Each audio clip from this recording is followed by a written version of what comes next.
Good morning.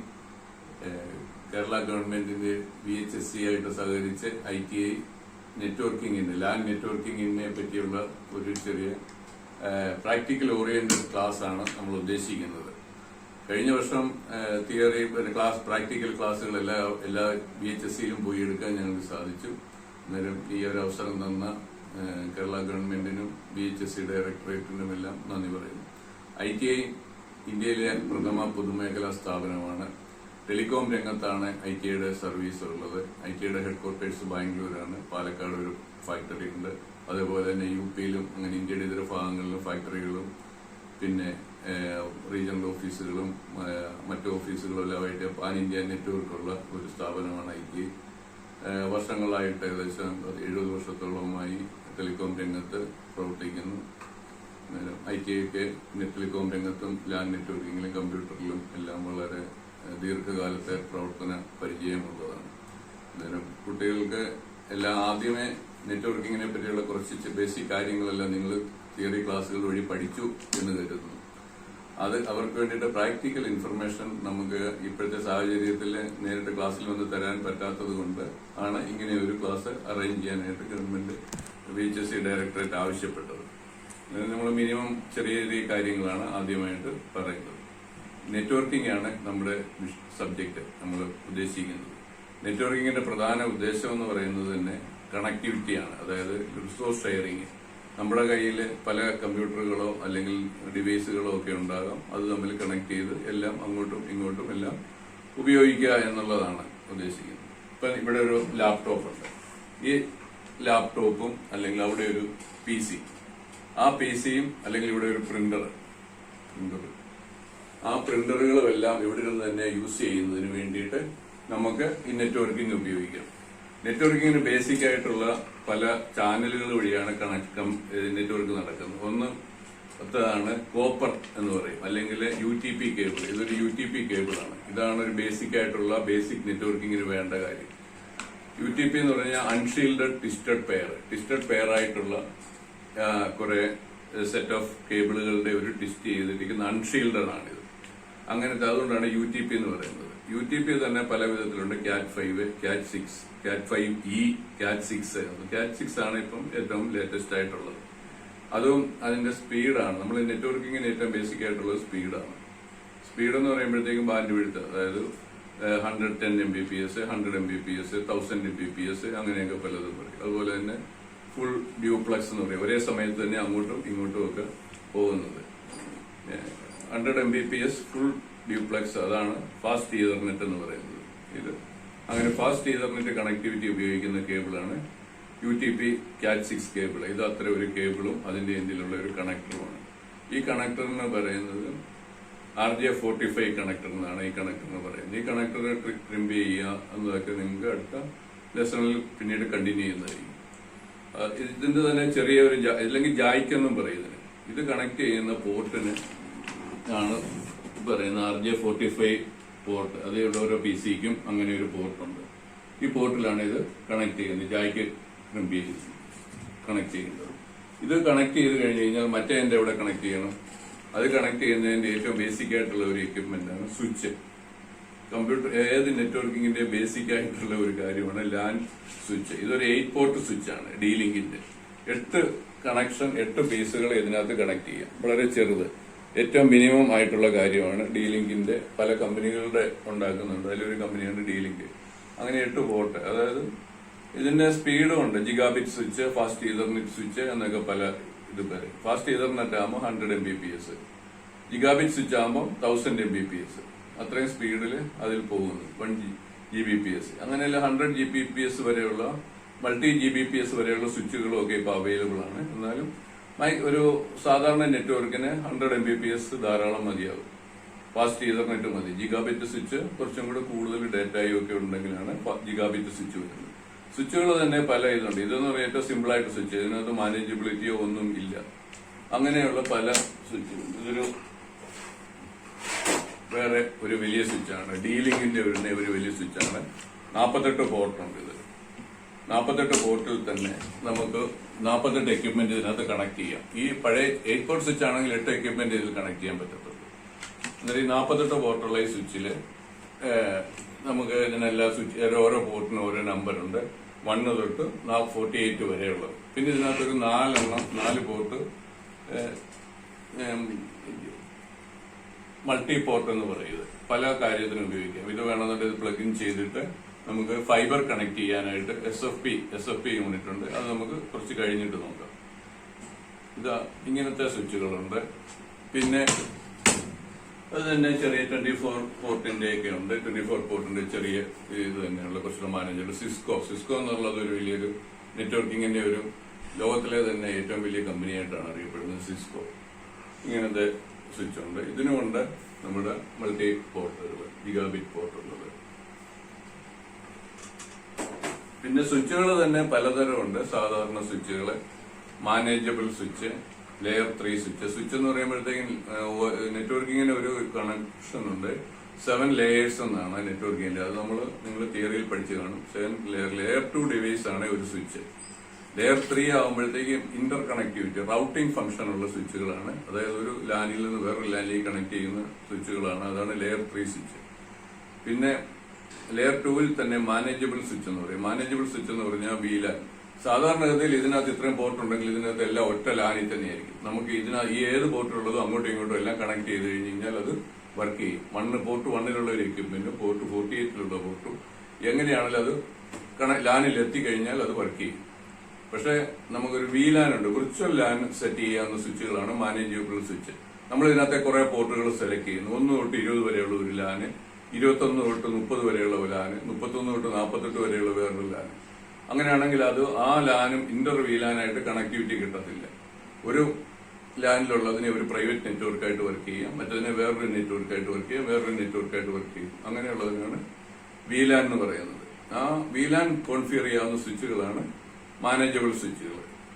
അതുപോലെ തന്നെ പിന്നെ നിങ്ങളുടെ ഒരു ബേസിക് ഐഡിയ, നിങ്ങൾ IP അഡ്രസ് ശരിക്കും അറിഞ്ഞിരിക്കണം എന്നുള്ളതാണ്. നിങ്ങൾ തിയറിയൊക്കെ പഠിക്കുമ്പോഴത്തേക്കും IP അഡ്രസ്സും സബ്നെറ്റ് മാസ്കും എല്ലാം ശരിക്കും അറിഞ്ഞാൽ മാത്രമേ, ആ കൺസെപ്റ്റ് അറിഞ്ഞാൽ മാത്രമേ ഇതിലകത്ത് നെറ്റ്വർക്കിംഗ് ശരിയായിട്ട് മനസ്സിലാവുകയും ചെയ്യാനും പറ്റത്തുള്ളൂ.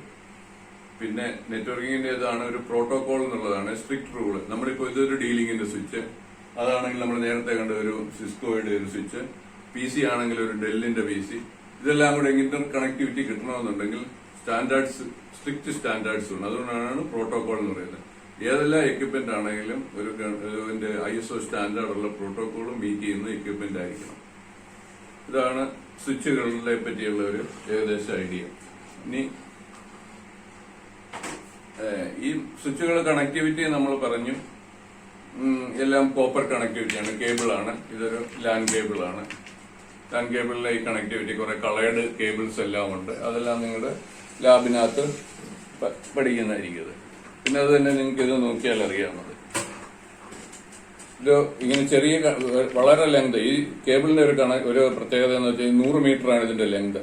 100 മീറ്ററിന് അപ്പുറം ഇതിന്റെ സിഗ്നൽ പോകത്തില്ല. 100 മീറ്ററിന് അപ്പുറം ചെന്ന് കഴിഞ്ഞാൽ സിഗ്നൽ ബൂസ്റ്റ് ചെയ്യാനായിട്ട് ഒരു സ്വിച്ചോ എന്തെങ്കിലും വേറെ അല്ലെങ്കിൽ റിപ്പീറ്ററോ അങ്ങനെ എന്തെങ്കിലും ഒക്കെ വെക്കണം. പിന്നെ ഈ ഇതിൽ തന്നെ നമുക്ക് എഴുതിയിട്ടുണ്ടായിരിക്കും ഇതൊക്കെ ലെങ്തും എല്ലാം എല്ലാം ഈ കേബിളിൽ മാർക്കഡ് ആയിരിക്കും. ഇപ്പം തന്നെ നമുക്ക് ഇവിടെ നോക്കിയാൽ അറിയാം. ഇത് എഴുതി കഴിഞ്ഞാൽ അറിയാം. ഇതിനകത്ത് മാർക്കിംഗ് ഉണ്ട് കേബിളിൽ. ഡാക്സിന്റെ കമ്പനിയുടെ ഇതാണ്. അതുപോലെ തന്നെ പിന്നെ ഇതിനകത്ത് ഡീറ്റെയിൽസ് ഉണ്ട്. UTP അതിന്റെ നമ്പറുണ്ട്. അതുപോലെ തന്നെ ഓരോ മീറ്ററും നമുക്ക് ഈ കേബിൾ ഒരു റോളായിട്ടായിരിക്കും വരുന്നത്. ഓരോ മീറ്ററിനും അടയാളമുണ്ട്. നമുക്ക് എത്ര മീറ്റർ ഉണ്ടെന്നത് കൃത്യമായിട്ട് മനസ്സിലാക്കാൻ സാധിക്കും. വലിയ 100 മീറ്ററാണ് ഇതിന്റെ മാക്സിമം ഉള്ളത്. പിന്നീടുള്ളത് ഈ കേബിളിലുള്ളതെന്ന് പറഞ്ഞു കഴിഞ്ഞാൽ ഈ പാസ് കോഡുകൾ എന്ന് പറയും, ചെറിയ ലെങ്ത് ഉള്ളത്. നമ്മൾ ഒരു കേബിൾ കണക്ട് ചെയ്ത് കഴിഞ്ഞ് കഴിഞ്ഞാൽ ഒരെൻഡ് നമ്മൾ ലോങ് കണക്ടിവിറ്റിക്ക് ആണെങ്കിൽ ഒരെൻഡ് ഇതുപോലെ ഒരു പാസ് പാനലിൽ എൻഡ് ചെയ്യും. പാസ് പാനലിന് ഇവിടെ പുറകിൽ അതിന്റെ ഒരു കണക്ട് ചെയ്ത് ഇവിടെ ട്രിം ചെയ്ത് വെച്ച് കഴിഞ്ഞ് കഴിഞ്ഞാൽ ഇപ്പം 1ാം നമ്പറിലോട്ട് ഒരു കേബിൾ വന്ന് എൻഡ് ചെയ്യും. അതിന്റെ മറ്റേ എൻഡിൽ എത്തുമ്പോഴത്തേക്കും ഇതേപോലെ ഒരു IO ഔട്ട്ലെറ്റ്. IO ഔട്ട്ലെറ്റില് ഇങ്ങനെ ഇവിടെ ഒരു പ്ലേറ്റ് ഉണ്ട്. ആ പ്ലേറ്റിൽ ഇങ്ങനെ വന്ന് കണക്ട് ചെയ്ത് വെക്കുന്നതാണ് IO ഔട്ട്ലെറ്റ്. ഒരു എൻഡ് പാസ് പാനലിലെ റാക്കില് സ്വിച്ച് നെറ്റ്വർക്കിലെ റാക്കില് ഈ പാസ് പാനലിൽ എന്ത് ചെയ്യും 100 മീറ്ററിനകത്ത് ഒരു 90 മീറ്റർ ആണ് ഇതിന് പറയുന്നത്. 90 മീറ്റർ കൂടെ ഇടരുത്, കാരണം പാസ് പാനലിന്റെ ലെങ്തും കൂടെ കൺസിഡർ ചെയ്തിട്ടാണ്. പാസ് പാനലിലും മറ്റേ ഇതുപോലെ ഒരു IO ഔട്ട്ലെറ്റിലും കണക്ട് ചെയ്യും. നമ്മൾ എക്യുപ്മെന്റ് കണക്ട് ചെയ്യുമ്പോഴത്തേക്കും ഈ എൻഡിലെ IO ഔട്ട്ലെറ്റിലോട്ട് ഒരു പാസ് കോഡ് കണക്ട് ചെയ്തു. പാസ് കോഡ് എന്ന് പറഞ്ഞു കഴിഞ്ഞാൽ 1 മീറ്ററോ 2 മീറ്ററോ 3 മീറ്ററോ വരെ നീളമുള്ള 5 മീറ്റർ കൂടിയ നീളമുള്ള പാസ് പാനൽ എടുക്കില്ല. ഇതിന്റെ മറ്റേ എൻഡ് ഇതുപോലെ തന്നെ PC-യിലും കണക്ട് ചെയ്യും. ഇങ്ങനെയാണ് കണക്ഷൻ വരേണ്ടത്. എന്നാൽ തിരിച്ച് പാസ് പാനലിൽ നിന്നുള്ള കണക്ഷൻ എന്ന് പറഞ്ഞു കഴിഞ്ഞാൽ 1-ാം നമ്പർ ഇവിടെ നമ്പർ ഇടണം. നമ്മൾ 2 കാര്യം ചെയ്യണം. ഇതിലെ നമ്പർ വേണം, ഇവിടെ നമ്പർ ഇടണം, കേബിളിലും നമ്പർ ഇടണം. അല്ലെങ്കിൽ വളരെ ലെങ്ത് പല സ്ഥലത്തായിരിക്കും അത് എൻഡ് ചെയ്യുന്നത്. ആ നമ്പറിങ് വെരി ഇമ്പോർട്ടന്റ് ആണ്. എന്നിട്ട് ഈ പാസ് പാനലിൽ നിന്നും അതേപോലെ തന്നെ നമ്മൾ കണക്ട് ചെയ്ത് കൊടുക്കും. ഇങ്ങനെ പാസ് പാനലിൽ പാസ് കോഡ് കണക്ട് ചെയ്യണം. ഇവിടെ 1-ാം നമ്പറിൽ നിന്ന് എടുത്തിട്ട് കൊടുത്തു കഴിഞ്ഞാല് മറ്റേ ഒരു സ്വിച്ചില് ഇതേപോലെ ഒരു സ്വിച്ചിലായിരിക്കും കൊടുക്കേണ്ടത്.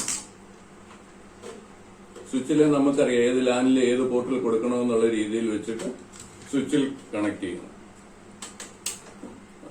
ഇങ്ങനെയായിരിക്കും റാക്കില്. ഇതെല്ലാം കൂടെ ഒരു റാക്കിലായിരിക്കും. നെറ്റ്വർക്കിംഗ് റാക്കിൽ ഇങ്ങനെ വരും. എന്നിട്ട് നമുക്ക് ഇഷ്ടമുള്ളത് ഒരു പുതിയ ലൈൻ ഇട്ട് വെച്ച്, ലൈൻ എന്ന് പറഞ്ഞു കഴിഞ്ഞാൽ 5-ാം നമ്പർ ലൈനിലാണ് നമ്മൾ പുതിയ ഒരു ഓഫീസ് തുടങ്ങുന്നത്. അന്നേരം 5-ിലോട്ട് നോക്കുക. അന്നേരം 5-ൽ ഏത് ലാനിലാണ് അല്ലെങ്കിൽ ഏത് സ്വിച്ചിലോട്ടാണ് കൊടുക്കേണ്ടതെന്ന് പറഞ്ഞാൽ 5-ൽ നിന്ന് ആ സ്വിച്ചിലോട്ട് എടുത്തിട്ട് കണക്ട് ചെയ്യും. അന്നേരം നെറ്റ്വർക്ക് കംപ്ലീറ്റ് ആയി. ഈ ദാറ്റ് എക്യുപ്മെന്റ്, അതായത് ഏത് എക്യുപ്മെന്റ് ആണോ വരുന്നത് ആ എക്യുപ്മെന്റ് സ്വിച്ചിലെത്തും. ഇങ്ങനെയാണ് നെറ്റ്വർക്കിംഗിന്റെ ഒരു കേബിളിംഗിന്റെ ഒരു ഐഡിയ. ഇതൊക്കെ സ്ട്രക്ചേർഡ് കേബിളിങ്ങിനാണ് ഇങ്ങനെയൊക്കെ ചെയ്യുന്നത്.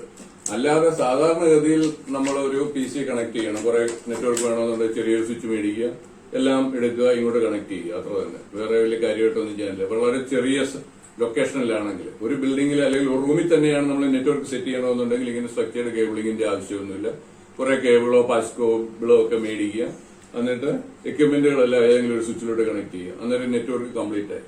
പക്ഷെ ഒരു ലോങ് അല്ലെങ്കിൽ ഒരു വലിയ ലാർജ് എസ്റ്റാബ്ലിഷ്മെന്റിൽ ഇങ്ങനെ എക്യുപ്മെന്റുകൾ മാത്രമല്ല, സെർവറും എല്ലാം ഉണ്ട്. സെർവറിലോട്ട് കണക്ഷൻ ഉണ്ട്, അതുപോലെ തന്നെ പ്രിന്റർ ഉണ്ട്, സ്കാനർ ഉണ്ട്, പിന്നെ വൈഫൈ ആക്സസ് പോയിന്റ് ഉണ്ട്. അങ്ങനെ പല എക്യുപ്മെന്റുമായിട്ട് കണക്ട് ചെയ്യുമ്പോഴത്തേക്കും എല്ലാം ഒരു സ്ട്രക്ചേർഡ് കേബിൾ വേണം.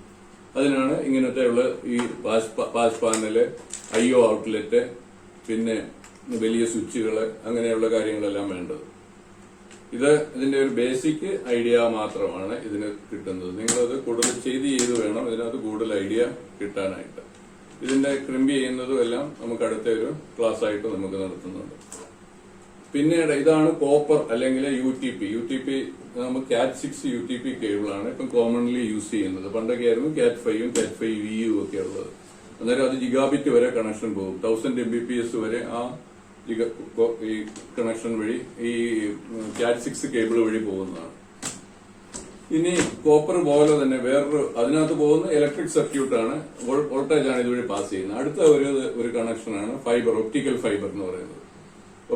ഈ കേബിളുകൾ, കോപ്പർ കേബിളുകൾ നമ്മൾ ഇൻഡോർ യൂസിനുള്ളതാണ്. ഔട്ട്ഡോർ യൂസ് ആകുമ്പോഴത്തേക്കും നമുക്ക് വേണ്ടത് ഈ ഒപ്റ്റിക്കൽ ഫൈബർ ആണ് യൂസ് ചെയ്യുന്നത്. കാരണം ഇതിനകത്താണെങ്കിൽ ഏതെങ്കിലും പവറോ ലൈറ്റ്നിങ്ങോ എന്തെങ്കിലും വന്നു കഴിഞ്ഞു കഴിഞ്ഞാൽ പവർ സർജ് വരാം, നമ്മുടെ എക്യുപ്മെന്റ്, നമ്മുടെ സ്വിച്ച് പോകാം, PC പോകാം, എന്തും പോകാം. കാരണം പുറത്തുകൂടെ ഔട്ട്ഡോറിൽ ഉപയോഗിക്കുമ്പോൾ നമ്മൾ ഒപ്റ്റിക്കൽ ഫൈബർ ഉപയോഗിക്കും. ഒപ്റ്റിക്കൽ ഫൈബറിൽ കൂടെ പാസ് ചെയ്യുന്നത് ലൈറ്റ് മീഡിയയാണ്. ലൈറ്റ് ആണ് അതിന്റെ മീഡിയ.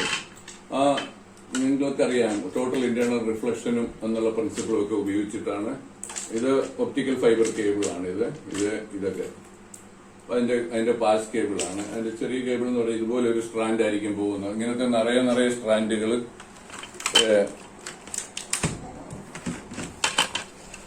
ഇതുപോലുള്ള നിറയെ സ്ട്രാൻഡുകള് ഒരു കോറിനകത്തൂടെ പോകും. അന്നേരം ഇത് തമ്മിൽ ഓരോ കണക്ഷൻ കൊടുക്കും. ഇങ്ങനെ കണക്ട് ചെയ്യുന്നതിന് കണക്ട് ചെയ്യുന്നത് ഒരു ഇതാണ്. അതിന് പിക്ടൈൽ എന്നാണ് പറയുന്നത്. ഇതാണ് പിക്ടൈല്. ഇതിന്റെ എൻഡിലെ ഒരു കണക്ടർ ഉണ്ട്. ആ കണക്ടർ ഇതാണ് ഒരു SFP മോഡ്യൂൾ. ഇത് നമ്മളിപ്പോ ഇതിനകത്തുനിന്ന് ലൈറ്റ് മീഡിയയെ കൺവേർട്ട് ചെയ്ത് ഇലക്ട്രിക് മീഡിയ ആയിട്ട് കൺവേർട്ട് ചെയ്യണം ഇങ്ങോട്ട് വരുമ്പോഴും. അതുപോലെ തന്നെ തിരിച്ചും കൺവേർട്ട് ചെയ്യണം. അതിനാണ് മീഡിയ കൺവെർട്ടർ എന്ന്. മീഡിയ കൺവെർട്ടർ സ്വിച്ചിനകത്ത് ഉപയോഗിക്കുന്ന ഒരു മോഡ്യൂളാണിത്. ഈ മോഡ്യൂളിലോട്ടാണ് ഇങ്ങനത്തെ pass panel pass code connect ചെയ്യുന്നത്. ഇതിങ്ങനെ എടുത്തിട്ട് ഇതങ്ങോട്ട് പ്ലഗ് ഇൻ ചെയ്യുക. അന്നേരം ഇത്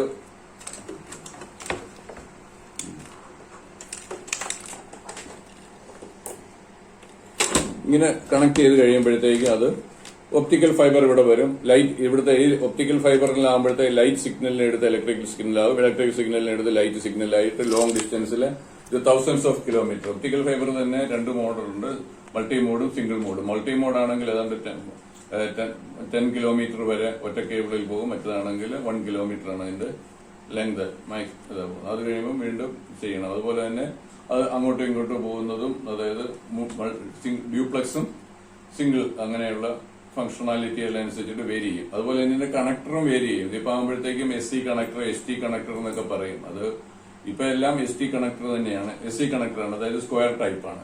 ഇതാകുമ്പോൾ റൗണ്ട് ടൈപ്പ് ഉണ്ട്. അന്നേരം അങ്ങനത്തെ കണക്ടറുള്ള മീഡിയ കൺവെർട്ടർ ഉണ്ട്. ഇപ്പം സ്വിച്ചിനോടാണ്. നേരത്തെ ആണെങ്കിൽ സെപ്പറേറ്റ് മീഡിയ കൺവെർട്ടർ വേണമായിരുന്നു. അന്നേരം ഇതിന്റെ ഒരു എൻഡില് ഫൈബറും വരും, മറ്റേ എൻഡിലാണെങ്കിൽ കോപ്പറും കൊടുക്കാം. അന്നേരം കോപ്പറിൽ നിന്ന് വരുന്ന സിഗ്നലിനെ ഫൈബർ ലൈറ്റ് ആയിട്ട് മാറ്റും, ലൈറ്റിൽ നിന്ന് വരുന്ന സിഗ്നലിനെ കോപ്പറിലോട്ടും കൊടുക്കും, ഇലക്ട്രിക്കൽ സിഗ്നലായിട്ട് മാറ്റും. അങ്ങനത്തെ മീഡിയ കൺവെർട്ടർ ആയിരുന്നു പണ്ട് ഉണ്ടായത്. ഇപ്പം പക്ഷെ കുറച്ചുകൂടെ കോമ്പാക്ട് ആയിട്ട് ട്രാൻസീവർ ഉണ്ട്. അങ്ങനത്തെ ട്രാൻസീവർ ആയിട്ടുള്ള സ്വിച്ച് ഉണ്ട്. ഒപ്റ്റിക്കൽ ഫൈബർ ആണ് ഔട്ട്ഡോറിൽ ഉപയോഗിക്കേണ്ടത്. ഒപ്റ്റിക്കൽ ഫൈബറിന് ഇതേപോലെ തന്നെയുള്ള പാസ് പാനലിന് പകരമുള്ള LIU എന്ന് പറഞ്ഞ ഒപ്റ്റിക്കൽ പാസ് പാനലുണ്ട്. അതിലോട്ടാണ് നമ്മളെ ഒരു ഫൈബറിന്റെ എൻഡിലെ ഇതിനെ സ്പ്ലൈസ് ചെയ്ത് ചേർത്തിട്ടാണ് ഇത് കണക്ട് ചെയ്യുന്നത്. ഇതിനാണ് പിക്ടൈൽ എന്നാണ് പറയുന്നത്, ഫൈബർ പിക്ടൈൽ. അന്നേരം ഇതിൽ ഓരോ എൻഡിലും ഇത് കണക്ട് ചെയ്യുക, അങ്ങോട്ട് കണക്ട് ചെയ്യുക. എന്നിട്ട് നമുക്ക് തിരിച്ച് സൗകര്യം പോലെ നമ്മൾക്ക് ഇഷ്ടമുള്ള അനുസരിച്ച് നേരത്തെ പറഞ്ഞാണ് കോപ്പറിൽ കൊടുക്കുന്നതൊക്കെ സ്വിച്ചിന്റെ ഏതെങ്കിലും പോർട്ടിലേക്ക് കൊടുക്കുക. പിന്നീട് ഇത് കഴിഞ്ഞാൽ പിന്നെ മൂന്നാമത്തെ ഇതാണ് നമുക്ക് മീഡിയയാണ് എയർ. ഇപ്പൊ ആദ്യത്തേത് ഒരു ഇതായി ഇലക്ട്രിക്കലായി, രണ്ടാമത്തേതാണെങ്കിൽ ലൈറ്റ് മീഡിയയും, മറ്റത് 3 എയർ. എയറിൽ കൂടെയുള്ള ഇതാണ് കാര്യങ്ങൾക്ക് ഉപയോഗിക്കുന്നതാണ്. വൈഫൈയും വൈമാക്സും എന്നൊക്കെ പറയും. അതുപോലെ തന്നെ നമുക്ക് അറിയാം വലിയ വലിയ ടവറുകളൊക്കെ കണ്ടിട്ടുണ്ട്, ടെലികോമിലാണ് അതുള്ളത്. മൈക്രോവേവ് അതൊക്കെ എയർ മീഡിയ വഴിയാണ്. ഇതൊരു നമ്മുടെ ഒരു വൈഫൈ ആക്സസ് പോയിന്റ് ആണ്. അന്നേരം നമ്മുടെ സ്വിച്ചിലോട്ട് ഇങ്ങനെ ഇതെടുത്ത് കണക്ട് ചെയ്തു. ഇതിന്റെ ഒരു എൻഡിൽ നമ്മൾ നോക്കിയാൽ അറിയാം വൈഫൈയിൽ ഇത് കോപ്പർ കണക്ഷൻ, അതായത് UTPയുടെ RJ45ന്റെ ഒരു കണക്ഷൻ ഉണ്ട്. ഇങ്ങനെ കണക്ട് ചെയ്ത് കഴിഞ്ഞു കഴിഞ്ഞാൽ ഈ വൈഫൈ എക്യുപ്മെന്റ് പവറും കൊടുത്തു കഴിഞ്ഞു കഴിഞ്ഞാൽ ഇത് എനേബിൾ ആയി. അന്നേരം ഇത് ഒരു ഏരിയയിലോട്ട് ഏകദേശം ഒരു 50 മീറ്റർ ഏരിയയിലോട്ട് വൈഫൈ, അതിന്റെ ലെങ്ത് ഉണ്ട്. ഓരോ എക്യുപ്മെന്റിനും അതിന്റേതായിട്ടുള്ള സ്റ്റാൻഡേർഡ് ഉണ്ട്. ഒരു 50 മീറ്റർ ഏരിയയിൽ ഇതിന്റെ സിഗ്നൽ, ഇതിന്റെ ആന്റിന വഴി ഇതിന്റെ സിഗ്നൽ എത്തും. അന്നേരം നമ്മുടെ എക്യുപ്മെന്റ്, നമ്മുടെ ഡിവൈസ്, അതായത് നമ്മുടെ ഡിവൈസ് ലാപ്ടോപ്പ് ആണെങ്കിലോ PC ആണെങ്കിലോ ഒക്കെ ഒരു വൈഫൈയുടെ എനേബിൾഡ് ആണെങ്കിൽ ഉടനെ ഇത് ഡിറ്റക്ട് ചെയ്യും. ആ ഡിറ്റക്ട് ചെയ്ത് കഴിഞ്ഞാൽ പിന്നെ ഇതുമായിട്ട് കണക്ട് ചെയ്ത് കഴിഞ്ഞാൽ നമുക്ക് കേബിളും വേണ്ട, ഒന്നും വേണ്ട. കേബിള് വേണ്ട, കോപ്പർ വേണ്ട, ഫൈബർ വേണ്ട. വൈഫൈ വഴി കണക്ടിവിറ്റി കിട്ടും. വൈഫൈയുടെ ഒരു ഡിഫിക്കൽട്ടി എന്നാന്ന് വെച്ച് കഴിഞ്ഞാൽ അതൊരു സെക്യൂർഡ് അല്ല അത്ര. കാരണം ഇതിനകത്ത് വരുന്ന നമ്മളിപ്പം ഇവിടെ വരുന്ന യൂസ് ചെയ്യുന്നു, അടുത്തിരിക്കുന്ന നമ്മുടെ മതിലിനപ്പുറം ഇരിക്കുന്ന ഒരാൾക്ക് വന്ന് കണക്ട് ചെയ്ത് പോകാം. പക്ഷെ അതിനൊക്കെ ഇതിന്റേതായിട്ടുള്ള ഇതിന് പാസ്വേഡ് സെറ്റ് ചെയ്യണം. അതുപോലെ തന്നെ നമുക്ക് ഇതിനകത്ത് ബൈൻഡ് ചെയ്യാം. നമുക്ക് ഏതൊക്കെ എക്യുപ്മെന്റ് വേണം ഇതിനകത്ത് കണക്ട് ചെയ്യേണ്ടതെന്ന് നമുക്ക് നേരത്തെ തീരുമാനിക്കാം. അങ്ങനെയുള്ള കോൺഫിഗറേഷൻ ഉണ്ട് ഇതിനകത്ത്. അത്രയും കോൺഫിഗറേഷൻ കറക്റ്റായിട്ട് ചെയ്ത് കഴിഞ്ഞാൽ ഏറ്റവും സേഫും ആൾക്കാർക്ക് യൂസ് ചെയ്യാവുന്നതും ഏറ്റവും ഈസി മെത്തേഡും ഇത് തന്നെയാണ്. പ്രൊവൈഡഡ് നമ്മുടെ എക്യുപ്മെന്റ്, നമ്മുടെ ഡിവൈസ്, ലാപ്ടോപ്പ് ആയാലോ PC ആയാലോ പ്രിന്റർ ആയാലോ എല്ലാം അതിന് വൈഫൈ എനേബിൾഡ് ആയിരിക്കണം. ഇതാണ് വൈഫൈയുടെ. പിന്നെ കുറച്ച് ചെറിയ നെറ്റ്വർക്കിങ്ങിന്റെ കുറെ 1-2 എക്യുപ്മെന്റുകൾ ഉള്ളതെന്ന് പറഞ്ഞു കഴിഞ്ഞാൽ പിന്നീട് നമുക്ക് പറയാവുന്നത് റൗട്ടറാണ്. ഇതും ഒരു മീഡിയ കൺവെർട്ടറാണ്, ഒരു പഴയ മോഡലാണ്, കുറച്ച് വലുതാണ്, അത്രയേ ഉള്ളൂ. ഇതൊരു റൗട്ടർ എന്ന് പറഞ്ഞു കഴിഞ്ഞാൽ ഇന്റർ നെറ്റ്വർക്ക് കണക്ടിവിറ്റിക്ക് ഉള്ളതാണ്. നമ്മൾ 2 തരം നെറ്റ്വർക്കുകളെ തമ്മിൽ ജോയിൻ ചെയ്യുന്നതിനാണ്. സാധാരണ നെറ്റ്വർക്കുകളെല്ലാം കണക്ഷൻ എന്ന് പറഞ്ഞു കഴിഞ്ഞാൽ കോപ്പറോ ഫൈബറോ എല്ലാം കഴിയാണ്. പക്ഷെ ഇത് ടെലികോം ലൈനിലോട്ട് പോകുന്നു. ഇവിടെ ഒരു നെറ്റ്വർക്ക്, നമുക്ക് ഇവിടെ പാലക്കാട് ഒരു നെറ്റ്വർക്ക് ഉണ്ട്, അടുത്തത് ട്രിവാൻഡ്രത്താണ് നെറ്റ്വർക്ക്. അത് തമ്മിൽ കണക്ട് ചെയ്ത് വരുമ്പോഴാണ് റൗട്ടർ വേണ്ടത്. റൗട്ടർ വരുമ്പോഴത്തേക്കും ഇൻ ബിറ്റ്വീൻ ഒരു ടെലികോം ലൈൻ വന്നു. ടെലികോം ലൈൻ മേ ബി അവരുടെ എന്താണെങ്കിലും ആകാം, ഫൈബർ ആകാം, അവരുടെ മൈക്രോവേവ് ആവാം, അവരുടെ ഈവൺ ലൈൻ ആകാം, എന്ത് വേണേലും ആകാം. ഏതെങ്കിലും ലൈനിലോട്ട് നമ്മളെ കണക്ട് ചെയ്യും. അന്നേരം അതിന് ഒന്ന് ലാൻഡ് പോർട്ടായിരിക്കും. നമ്മുടെ ഇവിടുന്ന് ഒരെണ്ണം എടുത്ത് ലാൻഡിലേക്ക് കൊടുക്കും, മറ്റത് ടെലികോം ലൈനിലേക്കും കൊടുക്കും ഇതുവഴി. അതാണ് ഇതിന്റെ ഒരു പ്രത്യേകത. ഇതും കോൺഫിഗർ ചെയ്യണം. ഇതിനും കുറച്ച് കോൺഫിഗറേഷൻ ഒക്കെ ഉണ്ട്, നമ്മളത് സെറ്റ് ചെയ്യണം. ഇതാണ് ഒരു ചെറിയ റൗട്ടർ. വലിയ വലിയ റൗട്ടറുകൾ കോൺഫിഗർ ചെയ്യുന്ന റൗട്ടറുകളൊക്കെ ഒത്തിരി വലിയ വലിയ എക്യുപ്മെന്റ്സുകളുണ്ട്. ഇതെല്ലാം കുറെ കോൺഫിഗറേഷൻ റിക്വയർഡ് ആയിട്ടുള്ളതാണ്. ഇപ്പം സ്വിച്ച് കം റൗട്ടർ ഉണ്ട്, പിന്നെ മോഡം റൗട്ടർ ഉണ്ട്, അങ്ങനെയുള്ള മോഡം ഫംഗ്ഷനാലിറ്റി. മോഡം എന്ന് പറയുമ്പോഴത്തേക്ക് അതുപോലെ തന്നെ ടെലികോമിന് ഉപയോഗിക്കുന്നതാണ്. പിന്നീടുള്ള ഒരു നെറ്റ്വർക്കിംഗ് എക്യുപ്മെന്റ് ആണ് ഫയർവാള്. ഫയർവാള് സെക്യൂരിറ്റി എക്യുപ്മെന്റ് ആണ്. കൂടുതൽ ആൾക്കാർ ഉപയോഗിക്കാതിരിക്കും, ഇവിടെ അങ്ങോട്ട് ട്രാഫിക് കൺട്രോൾ ചെയ്യോ എന്നുള്ള കാര്യങ്ങളൊക്കെയാണ്. ഇത്രയൊക്കെയാണ് ഒരു നെറ്റ്വർക്കിങ്ങിന്റെ ബേസിക് എക്യുപ്മെന്റും അതിന്റെ കാര്യങ്ങളും. അതിന്റെ കുറച്ച് സം സ്മോൾ ഐഡിയ അത്രയേ ഉള്ളൂ. പിന്നെ അടുത്ത ക്ലാസ് വേറെ ക്രിമ്പിങ്ങും പിന്നെ കുറച്ച് നെറ്റ്വർക്ക് സെക്യൂരിറ്റിയും, അത് രണ്ടുമാണ് മെയിനായിട്ട് നമ്മൾ ശ്രദ്ധിക്കേണ്ട കാര്യങ്ങൾ. Thank you.